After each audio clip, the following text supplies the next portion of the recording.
Hello everyone, I am Lynn, and today we are going to talk about the concept of time and the past, present, and future all coinciding at the same time. So buckle up, here we go.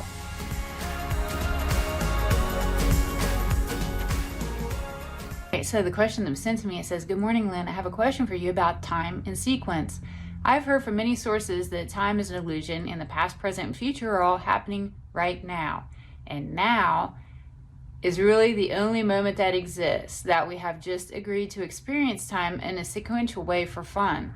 So my question is, how can a soul learn and develop if time is an illusion?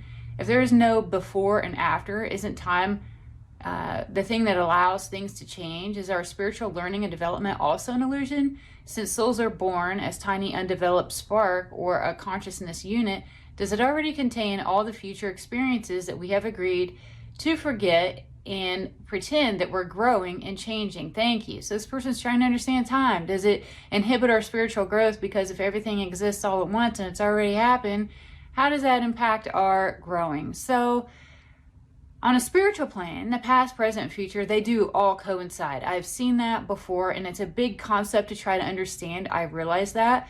But if you really stop and think about it, here in the 3D, that is what is linear. In the spiritual sense, in the spiritual plane, anything can happen. And if we're all knowing and all things have happened and we know what will happen and different outcomes based on our own interactions, then it stands to reason that everything exists all at the same time, and we already know. A better way to explain it is, I see this like a DVD. Think about time as a DVD, in which all information exists on that DVD, and the spot that you pick to experience on that DVD, that's the present moment that you're living in at that time.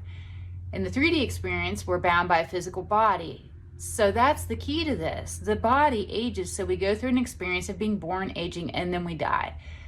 This is a linear experience, and it can only be viewed on a linear timeline. Nothing else can explain it. Nothing else relates to that.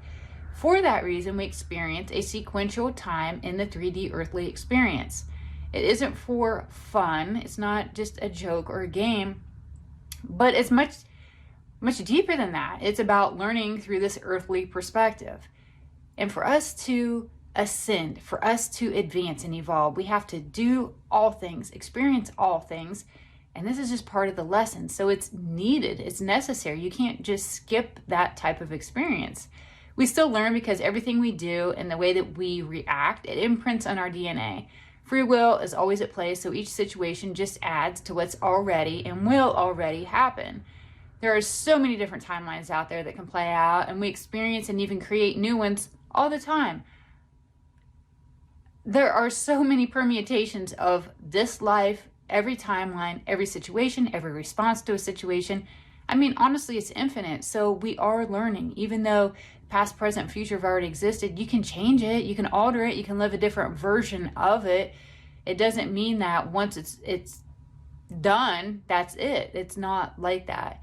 We agreed to have our memories wiped in the light tunnel before birth, but sometimes, especially young kids, and there's books out there, stories out there of kids remembering different lifetimes. You know, occasionally we recall these residual memories. Might be a dream, might be deja vu. You might know that you've been somewhere even though you haven't. Meditation, hypnosis. So it's imprinted in our DNA. It's part of who we are. It just sometimes takes some effort to bring it to the future. And this linear life, it doesn't take away from this spiritual experience. It adds to it. Everything you do adds to your experience. We ultimately are spiritual beings, and we're living this 3D experience in each life incarnation that we have here. It just adds to the expansion of the experience, and that's the whole point of life. There's no such thing as junk DNA. Just because scientists don't know what it does, that doesn't mean it doesn't do anything. Our bodies are brilliant, and when you think about the divine or God creating these bodies, he knew what he was doing. It wasn't, no one's going to put junk DNA in our body just for a placeholder. It all serves a purpose. I get part of that purpose is to remember past life experiences or different events or different things with the different types of outcome. Each life experience and moment, it leaves an imprint on that part of our being to maybe recall later or maybe just have as part of our subconscious, but it's all part of who we are. And that's all I have for this reading. Curious your thoughts. How do you relate to this? Do you have past life memories? What do you feel about already maybe knowing the future even though you haven't lived it? All those type of things, that's all part of it. So I will leave you with that. I know it's a big concept, and just soak it in, see how it feels. I will catch you in my next video, and thanks so much for watching. Take care. Bye.